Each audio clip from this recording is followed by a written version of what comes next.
안녕하세요 여러분. 오늘 하루도 평안하고 좋은 하루 보내셨죠? 오늘 주님이 우리에게 주신 말씀은요, 스가랴서 9장 9절의 말씀 한 절만 여러분들에게 읽어드리겠습니다. 시온에 따라 크게 기뻐할지어다. 예루살렘에 따라 즐거이 부를지어다. 보라, 내 왕이 내게 임하시나니 그는 공의로우시며 구원을 베푸시며 겸손하셔서 나귀를 타시나니 나귀의 작은 것 곧 나귀 새끼니라. 아멘. 나귀 새끼 타고 오시는 분 누구 있을까요? 신약의 예수님이시죠. 오늘 이제 이거와 관련된 얘기를 이제 여러분들에게 해드리려고 합니다. 제 나라에 안자라고 하는 그 어떤 정승이 있었다고 해요. 근데 그에게는 이제 나라에서 내어준 그 마부가 한 사람이 있었습니다. 마부는 이제 나라에서 녹을, 이때 당시 이제 녹이라 그러죠. 어떤 이제 월급, 지금으로 말하면 월급 급여, 녹을 받으며 이제 녹을 받으니까 남들 앞에서 막 이렇게 거드름을 피우고 되게 이렇게 뻣뻣한 거예요. 교만하고 그 마부가. 그러나 이제 그 정승, 안자는 달라요. 그 마부하고는 너무 다른 거예요. 오히려 말을 타고 그렇게 편안하게 다니는 것이 너무나 그 사람들한테 괜히 죄송하고 황송하고 이제 그런 겁니다. 그래서 이제 왜냐하면 백성들은 먼 길까지도 걸어 다니고 그러는데 자신은 그 아무리 나라에서 내준 말과 마부라고 하지만 그걸 타고 다니는 게 너무 사람들한테 미안하기도 하는 거죠. 더군다나 이제 길에서 말을 이렇게 타고 가는데 자기보다 더 나이가 많으신 어르신, 노인 그런 분들을 만나면 더 미안한 거예요. 그러니까 이 안자라는 이 정승은요, 말을 타고 가면서도 그런 너무 사람들한테 미안하니까 이렇게 허리를 굽혀서 이렇게 말을 이렇게 타는 거죠. 이렇게 허리를 굽혀서. 그러다 보니까 그게 어느새 습관이 돼버린 거예요. 그러니까 이제 이게 말 위에 이제 올라타면 자동적으로 이제 허리를 이렇게 굽히는 그런 습관이 됐는데 어느 날 이 이제 마부가 이제 말을 끌었을 거 아니에요. 근데 마부는 워낙에 거드름을 피우고 교만하다 보니까 허리를 빳빳하게 하고 그냥 사람들한테 뭔가 이렇게 대접을 받으려는 그런 얼굴을 하는 반면 오히려 그 정승, 그 안자라는 그 정승은 말 위에 올라탔지만 너무나 정중하게 겸손하게 그렇게 이제 앉아 있는데 그 마부의 아내가 이 광경을 본 거예요. 근데 그걸 딱 보니까 우리 남편은 너무 이렇게 거만해 보이고 교만해 보이고 오히려 저 정승이 어떻게 보면 정승이 그래야 되잖아요. 그러라는 얘기는 아니지만 보통 이제 정승이 이제 그럴 수 있잖아요. 그런데 정승은 막 사람들한테 미안한 그런 마음으로 허리를 구부리고 그러고 있는데 자기 남편이 그러는 걸 보고 이 부인이 이제 안 되겠다. 오늘 저녁에 이제 남편이 돌아오면 자기가 그 남편한테 좀 얘기를 해줘야겠다. 이제 이런 생각을 한 거예요. 저녁에 이제 남편이 왔는데 남편한테 그 아내가 이제 정중하게 얘기하는 거죠. 여보, 내가 오늘 당신이 그 안자 정승 그분을 이렇게 태워서 말을 끌고 다니는 걸 봤는데 그분은 굉장히 겸손하고 정말 사람들한테 그냥 말을 탄 그 자체가 너무 황송스러워서 그렇게 막 겸손하게 이렇게 하는 구부정한 그런 자세를 봤는데 당신은 너무 이렇게 거만해 보이더라. 그래서 내가 보기에 너무 그게 좋아 보이지 않았다고 이제 그걸 부인이 이제 남편한테 얘기하니까 이 남편도 당신이 뭔데 막 그런 소리 하니 이게 아니라 그 아내의 얘기를 다 받아들이면서 여보, 내가 정말 어리석었다고. 내가 임자의 말을 들어보니 내가 정말 어리석었다. 내가 앞으로 조심하겠다고 이제 그래요. 근데 이제 다음날 아침에 이제 마부가 또 이제 말을 이제 정승을 태워서 이제 말을 끄는데 어제까지의 그 행동이 아니었던 거예요. 막 거드름 피우고 뻣뻣하게 허리 세우고 막 사람들한테 이렇게 막 하는 그런 행동이 아니라 너무 겸손한 그 자세로 바뀐 거예요. 그래서 이제 그 안자라는 정승이 물어보죠. 아니 이보게 자네 오늘 왜 행동이 왜 이렇게 변화가 됐나 그랬더니 이 이제 마부가 뭐라 그러냐면 사실은 어제 저녁에 제 아내가 저한테 이러이러이 충고를 해줬다. 그러고 보니 내가 너무나 어리석고 내가 너무 좀 건방진 그런 행동을 한 것 같아서 내가 반성하고 내가 이제는 우리 부인의 말을 충고해 듣고 내가 이제 그러지 않기로 했다. 이제 그래서 내가 이렇게 이제 자세를 고쳤다. 이 얘기를 하니까요. 이 인자가 당신의 부인도 너무 훌륭하지만 그 부인의 말을 듣고 이 행동을 바꾼 자네의 이 태도도 내가 높이 사겠다고 하면서요. 어떻게 하냐면 이 정승, 안자라는 이 정승이요. 이 마부를 왕에게 추천을 해서요. 대부라는 그런 벼슬을 받게 해줬다는 그런 얘기입니다. 오늘 제가 이 나귀 얘기하면서 이제 스가랴서 9장 9절의 말씀 여러분들에게 이제 읽어드렸는데 이 본문이 나중에 신약으로 가서 이건요 벌써 예수님 오시기 전 거의 한 520년 전에 스가랴가 예언한 거거든요. 그러면 이 얘기가 성취가 되죠. 나중에 복음서에 보면은 다 나와 있단 말이에요. 예수님 나귀 타고 예루살렘 입성하시는 이제 그 얘기, 특히나 이제 마가복음이 최초의 복음서니까 마가복음 보면 11장 3절에서 7절까지의 이 구약의 스가랴가 한 얘기, 이 말씀이 예언이 성취되는 그 장면이 나옵니다. 이때 당시에 이제 예수님께서는 이제 복음서로 얘기를 갖고 가보면 벳박에 베다니 그쪽에서 이제 제자 둘을 불러서 예수님이 제자들한테 말씀하시죠. 가서 나귀를 끌고 오라 그래요.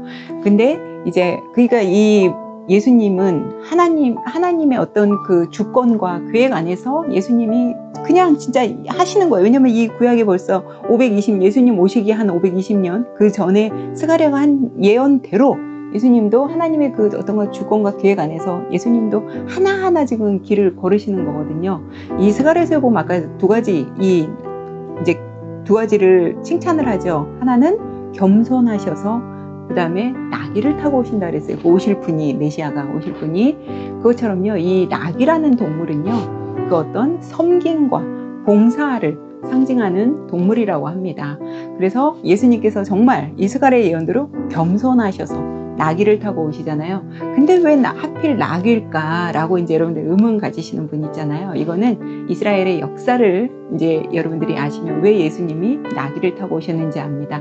이때 당시에 이스라엘에서는 많은 이제 옆에 있는 이웃 나라들과 전쟁이 심했잖아요. 근데 이 전쟁을 이제 시작할 때 이 동물을 가지고 이제 그 사람들이 이제 아는 게 뭐냐면 이스라엘 역사 속에 있는 얘기인데요. 예를 들어서 키 큰 종마에게 사신을 태워서 보내는 거는 너희들과 전쟁을 시작하겠다. 지금 그 얘기고요.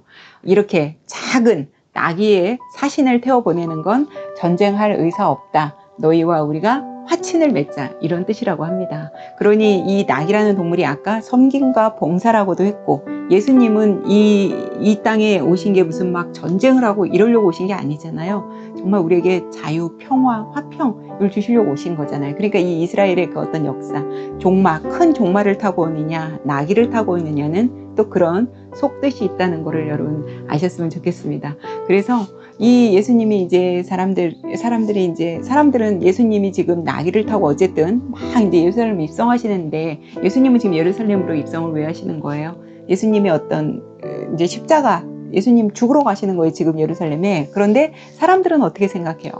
정말 메시아 왕이 지금 예루살렘으로 입성하신다 막 그러잖아요. 그래서 자기들의 겉옷을 막 그 나귀 위에다 깔아놓고 길에다가도 그 이제 왕의 행차니까 길에다가도 자기들 겉옷을 막 깔아놓고 종려나무 가지를 꺾어서 호산나 호산나 외치죠. 이 호산나라는 거는 지금 우리를 구원하소서 지금 그건데 여기서 말하는 지금 우리를 구원하소서라는 말은 뭐겠어요?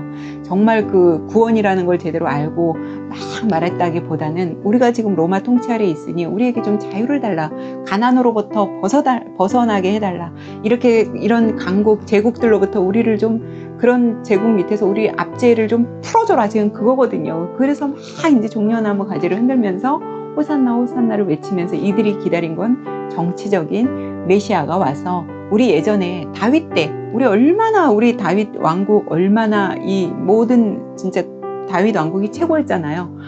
그때로 다시 회복시켜달라는 지금 그 얘기거든요. 그래서 예수님께서 이제 입성하시기 전에 이제 그 나귀를 끌어오라고 하시면서 그러시죠. 이거 누가 쓰겠다 그래요? 예수님이 뭐라 그래요? 그 제자들한테. 뭐 나귀를 이제 만약에 가지러 갔는데 그 사람들이 아니 왜 남의 나귀를 가져가시오? 그랬을 때 뭐라 그래요? 주님이 뭐라 그래요? 주가 쓰시겠다 그렇게 말하라고 그러잖아요. 그래서 복음서에 어떻게 보면 지금 제가 이제 마가복음 갖고 얘기했잖아요. 이 복음서 중에 처음으로 예수님이 내가 주다라고 하신 표현이 어떻게 보면 자기가 주다라고 선포하신 얘기가 여기서 처음으로 나온 장면이기도 합니다.